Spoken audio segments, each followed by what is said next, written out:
हमारे मानाज कानूनदान और वकील हमारे डॉक्टर बाबर अवान साहब, leader of the opposition senate में जनाब शिबली फराज साहब, और हैसियत ऑपोजिशन लीडर मैं खुद यहाँ पे मौजूद हूँ। ख़वातीन व हज़रात, आज की प्रेस कॉन्फ्रेंस बड़ी हम लोग मुख्तसरन और टू द पॉइंट बात करेंगे। हमारी चीफ जस्टिस ऑफ पाकिस्तान जनाब याहिया अफरीदी साहब के साथ आज मुलाकात थी, और ये मुलाकात का पस मंज़र आपको मैं पेश करना चाहता हूँ कि पिछली जेल ट्रायल के दौरान वज़ीर आज़म इमरान खान साहब से मैंने खुद बात की, क्योंकि मुझे चीफ जस्टिस ऑफ पाकिस्तान साहब के दफ्तर से कॉल आई कि वो हमारे डेलीगेशन से, ऑपोजिशन के मेंबरान से बातचीत करना चाह रहे थे डेलीगेशन से।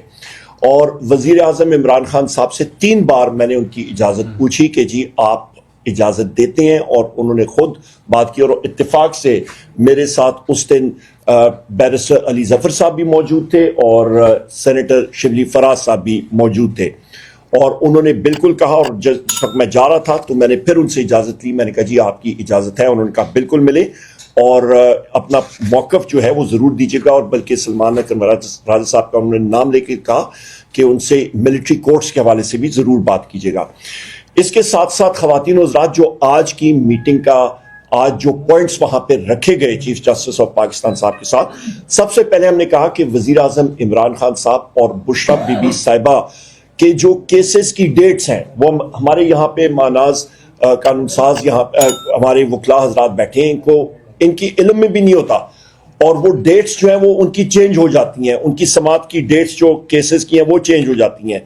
उसके साथ साथ हमारी बुशरा बीबी साहिबा का और वज़ीर आज़म इमरान खान साहब से हमारी रसाई और मीटिंग की डेट्स जो कोर्ट ऑर्डर्स में दी होती हैं, लोगों ने कोर्ट ऑर्डर्स उठाए होते हैं, वो नहीं अलाउ करते जेल अथॉरिटीज।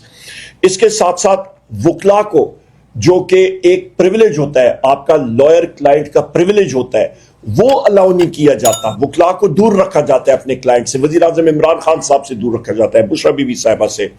उनके अपने जो बेटे हैं वज़ीर आज़म इमरान खान साहब के, उनको फोन कॉल्स जो उनको कानून में उनको इजाजत है जेल मैनुअल के तहत, वो उनको अलाउ नहीं होता।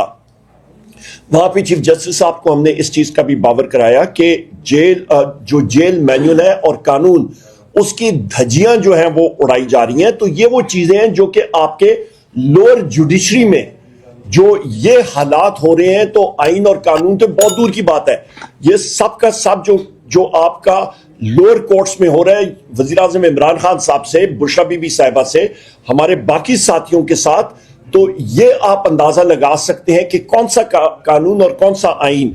यहां पे इस वक्त डॉक्टर बाबर अवान साहब ने बहुत अहम पॉइंट उठाया था कि हमारे मुख्तलिफ लीडरान, उनके जो ट्रायल्स हुए थे वो ओपन कोर्ट में हुए थे, वो जेल में नहीं हुए थे, और ये भी हमने उनको बताया। फिर उनको हमने बताया डॉक्टर यास्मीन राशिद साहिबा के हवाले से, एजाज चौधरी साहब के हवाले से, उमर चीमा साहब के हवाले से, मियां महमूद रशीद साहब के हवाले से, हसन न्याजी साहब, हमारे बाकी लीडरान, हमारे वर्कर्स जो कि फॉल्स और बोगस FIRs में उनको अंदर बंद किया हुआ है, हमारे मुख्तलिफ वकला हजरात उनको रिप्रेजेंट कर रहे हैं, उनको उनके ऊपर मल्टीपल FIRs दूसरी जगहों में की हुई है, उसके बारे में बताया। और कैसे मुख्तलिफ आपके अदालतों के ऑर्डर्स मौजूद हैं कि एक FIR में, मतलब आप मुख्तलिफ एक ही उस इंसिडेंट के ऊपर मल्टीपल FIRs के ऊपर जो कतकन लगाई है कोर्ट की, वो भी फॉलो नहीं हो रही। मिलिट्री कोर्ट्स के हवाले से वहां पे हमारे सेक्रेटरी जनरल साहब सलमान अकरम राजा साहब ने डिटेल में बात की। मिसिंग पर्सन्स के ऊपर, जो हमारे इन्फोर्स्ड डिसअपीयर्ड पर्सन्स हैं, उसके बारे में बहुत डिटेल में हमने बात की और इस चीज को प्रेस किया कि लोगों को पता भी नहीं होता। और इस वक्त बलोचिस्तान में, KP के बॉर्डर अजला में, बाकी जगहों में जो आपके मिसिंग पर्सन्स लोग पंजाब में, सिंध में उठाए जाते हैं, ना कोई आइन, ना कानून, ना उनका पता लगता है, महीनों तक वो गैब रहते हैं, ना उनकी कोई रसाई होती है, और अचानक एक दिन कहीं पे नहीं होता। और इस वक्त बलोचिस्तान में, KP के बॉर्डर अजला में, बाकी जगहों में जो आपके मिसिंग पर्सन्स लोग पंजाब में, सिंध में उठाए जाते हैं, ना कोई आइन, ना कानून, ना उनका पता लगता है, महीनों तक वो गैब रहते हैं, ना उनकी कोई रसाई होती है, और अचानक एक दिन कहीं पे उनको नमूदार किया जाता है या कोर्ट में पेश किया जाता है और कहा जाता है कि जी हम लोग तो चेले के लिए चले गए थे। इसके ऊपर हमने बात की और हमने कहा जी आज खुदा ना खास्ता बलूचिस्तान में, मेरे मुंह में खाक, मैं फिर रिपीट कर रहा हूं कि जनाब इस वक्त बलूचिस्तान में हालात इस कदर तशवीशनाक हो गए कि आपके 7-8 अजला यूनिलैटरल डिक्लेरेशन ऑफ इंडिपेंडेंस की तरफ वो बात कर रहे हैं। मेरे मुंह में खाक, अल्लाह ताला वो दिन कभी ना लाए। इसके साथ साथ ये हमने बावर कराई बात कि रूल ऑफ लॉ जो है उसी की वजह से आपकी मईशत बढ़ती है। जिस मुल्क में आपकी रूल ऑफ लॉ, आइन और कानून की बालादस्ती नहीं होगी, वहां पे आपकी इकोनॉमिक ग्रोथ नहीं होगी, आपकी मईशत नहीं बढ़ेगी, मुलाजमतें नहीं होंगी, आपकी अफराद ज़र कंट्रोल नहीं होगा, आपके मुल्क में इन्वेस्टमेंट नहीं होगी और हुकूमत और मईशत नहीं चल सकेगी। यही वजह है कि आपकी जो लार्ज स्केल मैन्युफैक्चरिंग है, चीफ जस्टिस साहब को हमने बताया कि आज की फिगर्स देख लें कि आपकी लार्ज स्केल मैन्युफैक्चरिंग जो बड़ी इंडस्ट्री होती है, जो कि किसी भी मुल्क का इंजन होता है मईशत का, उसका बजाय वो बढ़ने के वो 2% से सुकड़ गया है। आपकी बेरोजगारी बढ़ रही है, अफराद-ए-ज़र बढ़ रही है, कुव्वत खरीद कम हो रही है। ये वो सारी चीजें हैं जिसको आपको एड्रेस करना पड़ेगा।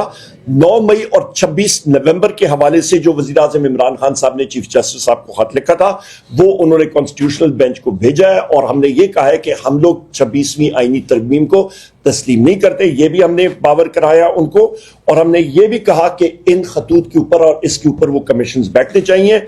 मैंने आपको पीटीआई एक्टिविस्ट के बारे में बताया कि हमारे जो वर्कर्स हैं, हमारे साथी हैं, एक्टिविस्ट हैं, उनको मल्टीपल मुतअद्दिद आपके फेक केसेस में इन्वॉल्व किया जा रहा है। प्रोडक्शन ऑर्डर्स के बारे में बात की कि ये हमारे साथियों का, इजाज चौधरी साहब के प्रोडक्शन ऑर्डर्स, बाकी हमारे पार्लियामेंटेरियंस के प्रोडक्शन ऑर्डर्स, कौन सा आइन, कौन सा कानून, कौन से रूल्स, जब ये सारी चीजें नहीं होती हैं और पार्लियामेंटेरियंस के प्रोडक्शन ऑर्डर्स और कोर्ट्स के ऑर्डर्स जो है वो ओपनली उसकी धज्जियां उड़ाई जाती हैं, तो मुल्क तरक्की नहीं कर सकता और आइन और कानून भी आगे नहीं जा सकता।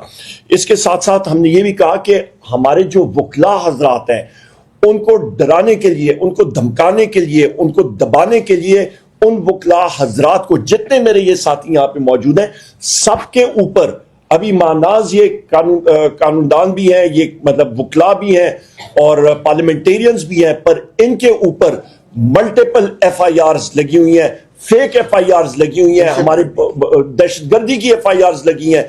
हमारे जितने वकला हजरात हैं ILF के और बाकी भी, उनके ऊपर भी वजह कि वो अपने मौकल के जाके वहां पे रिप्रेजेंटेशन ना कर सके, बात ना कर सकें। इसको हमने बहुत मतलब सख्ती से इस चीज को बावर कराया और फिर हमने बताया कि पुलिस का और जो पुलिस गर्दी और जो स्टेट टेररिज्म हो रहा है पंजाब में, उसके बारे में उनको बावर कराया और इंटेलिजेंस एजेंसीज का जो मनफी रोल है, जो 6 आपके इस्लामाबाद हाई कोर्ट के जज साहिबान ने खत लिखा था और उसमें उन्होंने लिखा था कि इंटेलिजेंस एजेंसीज का क्या मनफी रोल है। एंटी टेररिस्ट कोर्ट सरगोदा के जज साहब ने जो खत लिखा था उसके बारे में हमने बात की। हमने कहा जी ये जुडिशरी को प्रोटेक्ट करना आपकी जिम्मेदारी है, बैसियत चीफ जस्टिस आपकी एक लेगेसी होनी चाहिए कि आपने आइन और कानून की बालादस्ती के लिए इकदाम उठाने हैं। तो ये वो सारी चीजें हैं कि हमने सब के सब जो है वो बावर कराई और बड़ी तवील मीटिंग थी और मैं अपने जितने हमारे साथी यहाँ पे हैं, हर एक साथी ने अपना व्यू पॉइंट वहां पे दिया। डोसियर जो है वो पूरे का पूरा जो पहले उनको फराम किया गया था वज़ीर आज़म इमरान खान साहब के इंस्ट्रक्शंस के मुताबिक वो उनके पास पहुंचे हुए हैं, जिस तरह मैंने जिक्र किया। और मजीद भी जो आपके डिस्ट्रिक्ट लेवल कोर्ट्स हैं उस पर रिफॉर्म्स का, आपके सुप्रीम कोर्ट में, आपके हाई कोर्ट में रिफॉर्म्स के प्रोसेस के सारी बात ही तफसील से उमर साहब ने आपके सामने रख ली है। आज चीफ जस्टिस के साथ पाकिस्तान तहरीक इंसाफ के अपोजिशन पे मुश्तमिल 7 मेंबर डेलीगेशन ने मुलाकात की है। ये मुलाकात चीफ जस्टिस साहब ही की रिक्वेस्ट पे हमारे साथ हुई थी। पाकिस्तान तहरीक इंसाफ गुज़श्ता 2-2.5 साल से एक वस्तायत से गुजर रही है।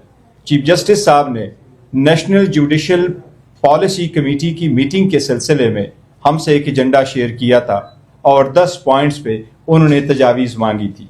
हमने उनको ये बावर कराया कि हम आपको अपने तरफ से तजावीज़ देंगे, लेकिन इस वक्त एग्जिस्टिंग स्ट्रक्चर में रहते हुए हम आपके सामने अपने वो तजावीज़ात भी रखना चाहते हैं जिसकी वजह से हम आपके सामने ये लेके आए कि पाकिस्तान तहरीक इंसाफ के वर्कर सपोर्टर खासकर खान साहब और बीबी एक इवन अदालती तौर पे भी एक गैर मुनसफाना और इम्तियाजी सलूक से मुतासर हो रहे हैं।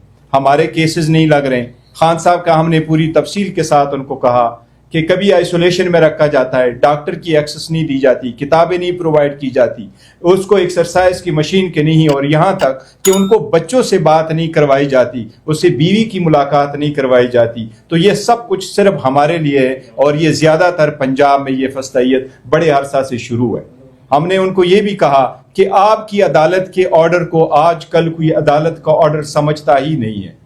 आपने जितने ऑर्डर कर लिए, चाहे वो पाकिस्तान तहरीक इंसाफ के एमएनए का नोटिफिकेशन था पीटीआई में, चाहे वो रिजर्व सीटों का था, चाहे वो सेनेट के इलेक्शन का है, वो सारे अभी ये रिक्वायर्ड है कि उनकी इम्प्लीमेंटेशन हो, लेकिन कोई चीज़ इम्प्लीमेंट नहीं हो रही। इन्फोर्स डिसअपेयरेंसेस पे हमने उनके नोटिस में गुजार करवाया कि हमारे एमएनएस को किस तरीके से और उनकी फैमिली मेम्बर्स को किस तरीके से मुख्तलिफ केसेस में इन्वॉल्व कराया गया और उनको इन्फोर्स डिसअपेयर करवाया गया। हमने उनको ये भी कहा कि एक साथी पे जिस तरह उमर अयूब साहब है, उसके पीछे खिलाफ 100 केसेस है। इन 100 केसेस में बैक वक्त आप कई कोर्टों में पेश नहीं हो सकते। हमने उनको सारे मुश्किलात जो पाकिस्तान तहरीक इंसाफ पे वो फेस कर रही है, वो सब कुछ हमने चीफ जस्टिस के सामने किया। उन्होंने हमें ये बावर कराया अपनी तरफ से कि मैं ऐसे इकदाम ज़रूर करूँगा जिससे ये सारे का कोई ना कोई हल हमने निकालना है, और मैं मेक श्योर करूँगा कि आपके इस जो गुजारिशात आप लोगों ने की है और जो मसाइल बयान किए, इसके लिए हम कोई हल निकालें। जी सब आप बात करना चाहें? क्वेश्चन जनरल साहब आप इधर आ जाए। आइन और कानून जो हैं वो ख़त्म हो चुके हैं। किताब में तो लिखे हुए हैं, किताब है आइन पाकिस्तान, मुख्तलिफ कवानीन हैं, लेकिन एक सेक्शन 144 144 लगा देता है डिप्टी कमिश्नर। तो आपके जो बुनियादी हुकूक हैं, आर्टिकल 15 कहता है कि आप सड़क पे चल सकते हैं, आर्टिकल 17 कहता है कि आप इकट्ठे हो सकते हैं, यह आपका बुनियादी हक है, आर्टिकल 19 कहता है आप आवाज़ बुलंद कर सकते हैं। उन तमाम हुकूक को जुर्म बना दिया जाता है। तो इस वक्त ये सूरत हाल है कि अदलिया अगर ये सब कुछ होने देती है तो वो इसमें शरीक बन जाती है। तो हमने बड़े वाशगाफ अल्फाज में कहा कि मुल्क में इस वक्त अमलन आइन और कानून नहीं है, और ये अदलिया पे अब जिम्मेदारी आती है कि वो ऐसे अहकामात जारी करे कि आइन और कानून की बालादस्ती हो। ये ना हो कि एक शख्स जो बात करता है उसके ऊपर 100 मुकदमे बन जाएं मुल्क के हर गोशे में, कि वो तमाम उम्र एक अदालत से दूसरी अदालत भागे, कहीं से उसको रिलीफ मिले, बेल मिल जाए तो 4 और मुकदमों में उसको गिरफ्तार कर लिया जाए। इस वक्त पूरे निज़ाम अदल को एक आला जुर्म बना दिया गया है। जब तक हम इसका तदारुक नहीं करते, और ये सुप्रीम कोर्ट ही ने करना है, सुप्रीम कोर्ट को वो फैसले करने होंगे जहां लोगों को गिरफ्तारी से बचाया जाए, बार बार की गिरफ्तारी से बचाया जाए। जहां एक शख्स पे अगर 100 मुकदमे बन रहे हैं तो अदालत देखे और पूछे कि ये क्या हो रहा है, क्या इस शख्स को एक निशाना बनाया जा रहा है उसके सियासी ख्यालात की वजह से, उसकी सियासी पोजीशन की वजह से। तो इस वक्त हमारे सामने ये एक सरेआम निज़ाम अदल को इस्तेमाल किया जा रहा है एक आला कार के तौर से। अगर अदलिया इसमें मुदाखलत नहीं करती तो फिर पाकिस्तान की अवाम बिल्कुल अपने हाथ में लेने पर मजबूर हैं तमाम मामलात को। इसीलिए हम फिर सियासी जद्दोजहद की जानिब बढ़ते हैं। सियासी जद्दोजहद हमें वाहिद रास्ता नजर आती है, क्योंकि अदालतों से हमें अब तक वो रिलीफ नहीं मिली जो हम समझते हैं हमें मिलनी चाहिए। इमरान खान को वो रिलीफ नहीं मिली। हम ये बाशगाफ अल्फाज में बात करके आए हैं कि आप पे लाजिम है कि आप आइन और कानून को अमलन इस मुल्क में नाफिज करें। अगर ये नहीं होता तो फिर पाकिस्तान किस तरफ जाता है। उमर अयूब साहब ने बताया आपको मईशत की क्या सूरत हाल है, हमारे सामने है कि लोगों पे जुल्म कैसे टूट रहे हैं। एक शख्स गायब हो जाता है, अगवाकारी की बुनियाद पे कानून साजी भी हो रही है। 26वीं आईनी तरमीम जिस तरीके से हुई, यह भी हमने कहा कि हमें 26वीं आईनी तरमीम के मतन पे भी एतराज़ है, और जिस तरीके से ये की गई, जिस तरह लोगों को, पार्लियामेंटेरियंस को अगवा किया गया, वो हम सब के सामने है।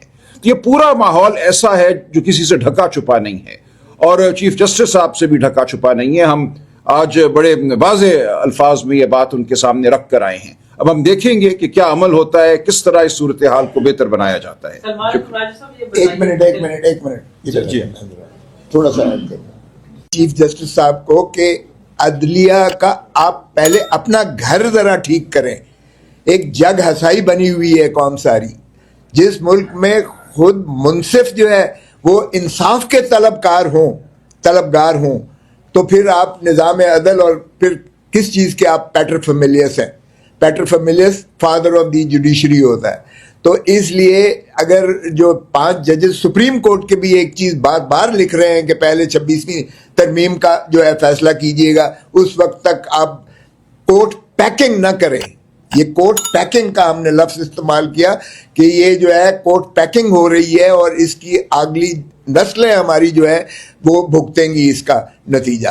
सो इसलिए हमने कहा पहले अपने घर को खुदारा ठीक कीजिएगा। इस्लामाबाद हाई कोर्ट में 5 जजेस ने जो लिखा है उनको खत और पिटिशन तक करने पर खुद इंसाफ लेने के लिए वो साहिल बने हैं सुप्रीम कोर्ट में, उसको भी तवज्जो से देखिएगा।